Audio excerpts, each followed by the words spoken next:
The data shows that teenagers today are almost constantly exposed to short video platforms.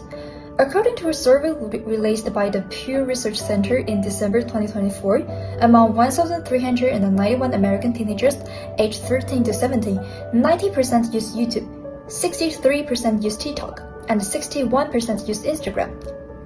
What is even more concerning is that 46% of teenagers said they are online almost all the time. Just 10 years ago, this number was only 24%. In other words, within just one decade, the percentage has nearly doubled. Now, what does excessive short-form video use actually do to the brain? A 2026 systematic review analyzes 23 studies involving over 22,000 adolescents and young adults. The findings were clear. The more time teens spend scrolling through short videos, the harder it becomes to stay focused on a single task, and the harder it becomes to shift their attention when needed. Attention and self-control were identified as the two cognitive areas most severely impacted. For adolescents whose brains are still developing, this is not just a minor distraction. It may have lasting consequences on how they think, learn, and regulate themselves. These effects are not just being observed in research labs. They were already visible in real life long before the studies caught up. And the media was one of the first to take notice. Nowadays, short video have penetrated teenagers' daily life, bringing instant entertainment.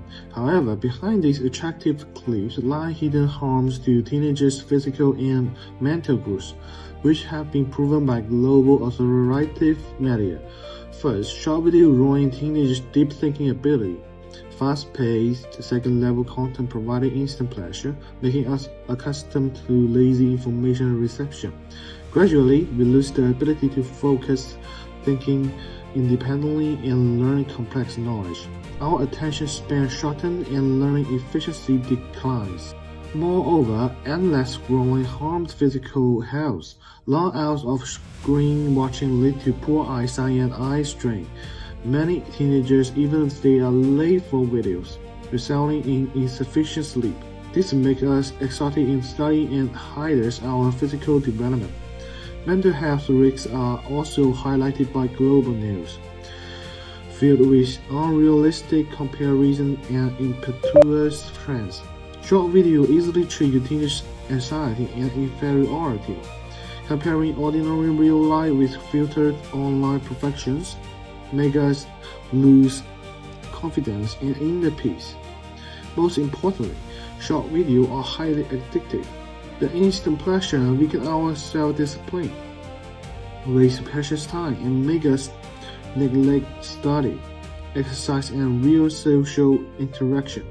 We gradually get trapped in the virtual world and alienate real life. Short video are not totally bad, but we must not be controlled by them. We should recognize their hidden danger, manage our screen time wisely, and focus on real-life growth to take charge of our own life. To better understand this news, we will explain them using 4 psychological theories. Firstly, we use the executive functional development theory to explain why adolescents may be more vulnerable to short-form videos. Since adolescents' developmental context is still developing, their impulse control and attention regulation are relatively weaker, so as a result, they are more likely to be attracted to instant stimulation and may find it hard to stop scrolling.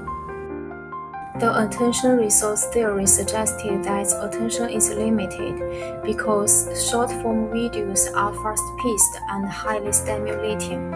Adolescents continuously use attention to process new content, so over time, this may reduce sustained attention and make it hard to focus on longer tasks. And the attention control theory explains that attention is influenced by goal-direction attention and stimulus-driven attention. During learning, we rely on goal-direction attention to stay focused, but the short-form video constantly provides stimulation, making adolescents more easily distracted by external contact. Cognitive load theory suggested that working memory has limited capacity. The short-form videos often present larger amounts of visual and auditory information within a short time. So as a result, adolescents may experience cognitive overload and process information more superficially, which may affect comprehension and cognitive processing. Overall, the impacts of short videos on adolescents may result from a serious psychological process. Because adolescents' executive functions are still developing, they are more vulnerable to short-form video stimulation. Over time, repeated exposure may consume attention resources, weaken attention control, and increase cognitive load. So as a result, adolescents' cognitive processing and attention control may be affected. To better understand this issue, now we move to the case behind the short-form video exposure. To understand why short-form videos severely disrupt adolescents' attention, let's look at a real-world example. Recently, Spectrum News reported on the TikTok brain phenomenon. Look at this quote from a 13-year-old girl on the screen. She said, "I like it because it's faster, and when I get bored, I can just scroll." So this simple quote is actually terrifying. It perfectly exposes the core psychological and neurological causes behind this issue, which I will break down into 3 main points today. The first cause is rooted in neurobiology, specifically Skinner's operant conditioning. The girl mentioned she just scrolls when bored, and this is a classic response to a variable racial reinforcement schedule. The TikTok algorithm acts exactly like a slot machine because teens never know if the next 15-second video will be funny or boring. Every swipe gives them an unpredictable hit of dopamine. This constant, high-intensity neurobiological reward hijacks their brain and making slow-reward tasks like reading a long article or doing homework feel physically exhausting.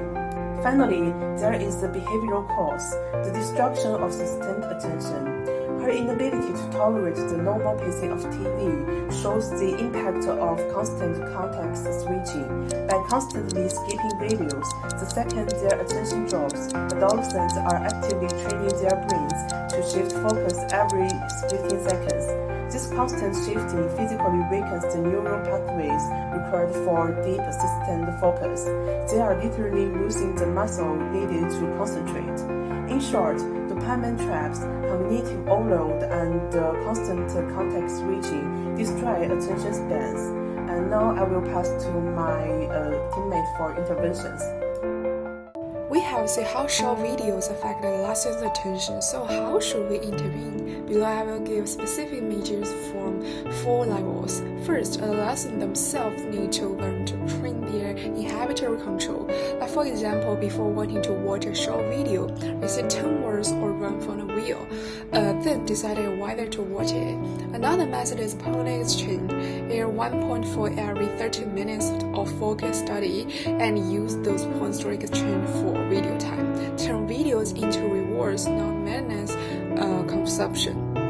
Second, in the family, parents and children should set rules together, like no more than 45 minutes per day and no phone use 1 hour before bedtime. More importantly, provide alternative activities, replace schooling with family reading and outdoor sports, help children regain good directed attention. The third one is school. School can offer more attention training courses or clubs, such as mindfulness, exercise, attention games like a stroke game, puzzles, and group reading. Finally, society and platforms must also take responsibility.